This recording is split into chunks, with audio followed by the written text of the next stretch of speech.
Lahore high court کے جج justice Mohsin Akhtar Kayani نے اپنے فیصلے میں لکھا ہے کہ ایک سوال بہت اہم ہے اور وہ یہ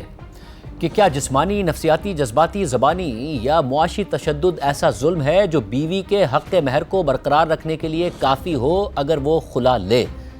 تنسیخ نکاح ایکٹ میں ظلم کا مفہوم صرف جسمانی تشدد تک محدود نہیں ہے۔ اس دفعہ میں دی گئی 6 مثالیں صرف وضاحت کے لیے ہیں، مکمل فہرست نہیں ہے۔ قانون ساز ادارے کا ہرگز یہ مقصد نہیں تھا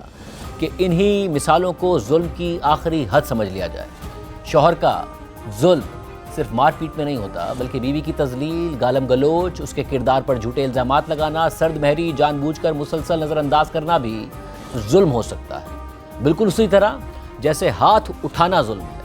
اگر گھر کا ماحول ہی بیوی کے لیے دشمنی اور اذیت کا باعث بنا دیا جائے، یا شوہر اپنے خاندان کی طرف سے بیوی کے ساتھ ہونے والی بدسلوکی برداشت کرے یا اس کی حوصلہ افزائی کرے،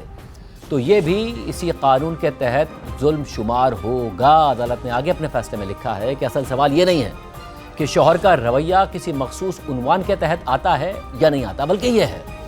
کہ اس رویے کے مجموعی اثرات کیا بیوی کے لیے ایسے ہو گئے ہیں کہ وہ اپنے ہی گھر میں عزت اور تحفظ کے ساتھ مزید زندگی گزارنے کے قابل نہ رہی ہو۔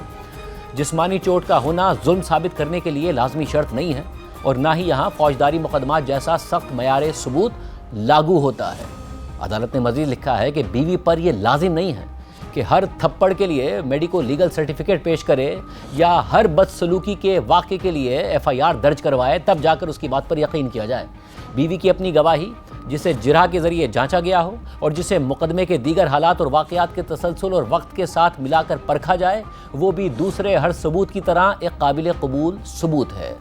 عدالت نے مزید لکھا ہے کہ فیملی کورٹ کا کام یہ ہے کہ وہ ان تمام پہلوؤں کا جائزہ لے اور